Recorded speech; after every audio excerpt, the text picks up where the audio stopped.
Ассалаумалейкум, құрметті оқырмандар, қалдарыңыз қалай? Қазақша каналдың дамуына үлес қосып жатқан барша оқырмандарға алғысым шексіз.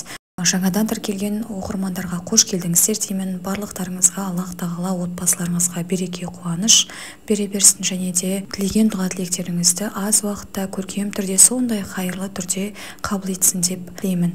Бүгінгі тақырыпта Рамазан айы туралы қозғалатын болады. 2024 жылы ораза қашан басталады және Рамазан айында қандай амалдар жасаймыз, сол жайында толығырақ айтатын боламын. Алдымен каналға тіркеліп, лайк басып, пікір қалдыра кетіңіз. Қасиетті айлардың бірі әрі бірегейі ол Рамазан айы. Рамазан айының ерекшелігі сол, мүміндер бұл кезде бір ай бойы ораза ұстайды. Рамазан мейірімділіктің, қайырымдылықтың, сабырлықтың, кешірімділіктің, тақуалықтың және нәпсі тәрбиелеу, өз-өзге есеп беру айы. Осымен қатар Рамазан Құран айы, тақуалық пен тәрбие айы ретінде байыпталады. Рамазан айлардың сұлтаны, күнәлардың кешірілетін, 1000 айдан да қайырлы қадір түні, бар шоқтығы биік ай. Пайғамбарымыз Алланың оған салауаты мен сәлемі болсын бір сөзінде: кім Рамазан айының оразасын шын иман және ықыласпен ұстаса, оның бұрын істеген күнәлары кешіріледі деген. Сондай-ақ Алла елшісі оған Алланың салауаты мен сәлемі болсын тағы бір хадисінде: Рамазанның басы рахмет, ортасы кешірім, соңы тозақ отынан құтылу деген екен. Ал Алла тағала пендесін бір күнәсіне қарамастан осылай кешіріп тұрса, онда құлға жарасқаны өзге құлдарды да кешіре білу емес пе?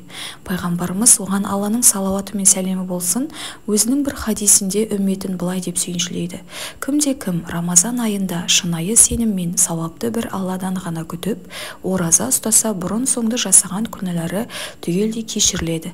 Қараңызшы, шынайы сеніммен бір ай ораза ұстасаңыз болғаны, әлемдердің Раббысы сіздің барлық күнәларыңызды кешіруге дайын. Бұл тек Мұхаммед саллаллаху алейхи уассалам үмметіне берілген асыл сый. Өйткені Алла елшісі оған Алланың салауаты мен сәлемі болсын өзінің құдси хадисінде оразаны тұтқан адамның Алла алдында орны ерекше екенін былай жеткізеді: ұлылығы шексіз Алла тағала адам баласының ұстаған оразасынан басқа барлық амалдары өзіне, ал оразаның жөні бөлек. Өйткені ораза менің разылығым үшін ұсталады, сондықтан да оның қарымын, яғни сауабын өзім беремін деген. Пайғамбарымыз саллаллаху алейхи уассалам тағы бір хадисінде: ораза ұстаушының екі үлкен қуанышы бар: ауыз ашқанына қуанады және Раббысымен қауышқанда ораза ұстағанына қуанады деген. Рамазан сауап жасау, мол мүмкіндік, рухани тұрғыдан өз-өзіңді жаңарту, жаңғыру айы. Алла елшісі саллаллаху алейхи уассалам былай дейді: аузы берік кісіге ауыз аштырғанға ораза ұстағанның сауабындай сауап беріледі. Бұдан ораза ұстаушының сауабы еш кемімейді. Ораза айы күнәдан тазару айы. Алла елшісі былай дейді: ораза қалқан пенде ораза ұстаумен тозаққа қалқан қояды. Осы хадистегі қалқан біздің сабыр шыдамымыз болып табылады. Пайғамбарымыз Алланың оған салауаты мен сәлемі болсын тағы бір хадисінде: ораза сабыр болса иманның жартысы деген. Демек, ораза иманнан туындайды, иман тозақтан сақтайды. Мұсылман иманының қуатына қарай қылмыс пен күнәдан бойын аулақ ұстайды, жүйкесін жоғалтпайды, ашуын ақылға жеңдіре алады. Ораза ұстап аш жүрген кезде нәпсі қозбайтындықтан адамның сабыр сақтауы көп қиындық туғызбайды.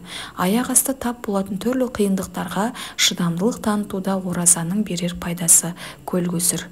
Ораза ішіп-жеу және шахуаттан тыйылу арқылы орындалатын құлшылық, ал тамақ пен жыныстық сезім адамзатты азғыратын, жолдан тайдыратын нәпсі нөкерлері десек болады. Нәпсі адамның ішкі жан дүниесі, рухына азық болатын нәрселерден гөрі тәнге азық болар нәрселерге үгіттейді. Оразаның тағы бір пайдасы осы нәпсінің екі нөкерін тізгіндеуіне септігін тигізеді. Нәпсісін тізгіндеп өз-өзін басқара білген адамды тақуа дейді. Пенде оразаның арқасында нәпсісін толықтай ауыздықтап, өзі де ұлы жаратушының алдында шынайы мойынсұнған құлға айналмақ. Ораза тұтқан кез келген жан өзінің ораза ұстамаған бұрынғы бейғам күндеріне қарағанда тазалықты, пәктікті сезінеді. Яғни еш нәрсеге, тіпті бір жұтым суға да қол соза алмауы, барлық нәрсенің иесі бар екенін, өзінің әлсіз құл екенін түсінеді. Осыдан барып ол өзінің барынша әлсіздігі мен мұқтаждығын сезініп, Алланың рақымдылығына қарай бет түзейді. Сондықтан нәпсісін тежеп жасалған тарыдай ғибадат ықылассыз орындалған таудай құлшылықтан мың есе артық. Баяғы өткен данышпандардың бірі нәпсісін ақылына тізгіндеп бере алған адам мақсатына жетеді, ал ақылын нәпсісіне тұтқын етіп берген кісі жолда қалады деген екен. Ал 2024 жылы Рамазан айы 11 наурыз дүйсенбі күні 1 сахармен басталып, 9 сәуір сейсенбі күні соңғы ауызашармен аяқталады. Рамазан айында ораза ұстаған мұсылмандар таңғы азаннан кешкі азанға дейін ішіп-жеуден, жаман сөздер мен мінез-құлықтардан тыйылып, намаздарын орындайды. Аллах Тағала Рамазан айында ниет етіп ұстаған оразамызды және де дұға тілектерімізді, құлшылықтарымызды қабыл етсін деп тілеймін.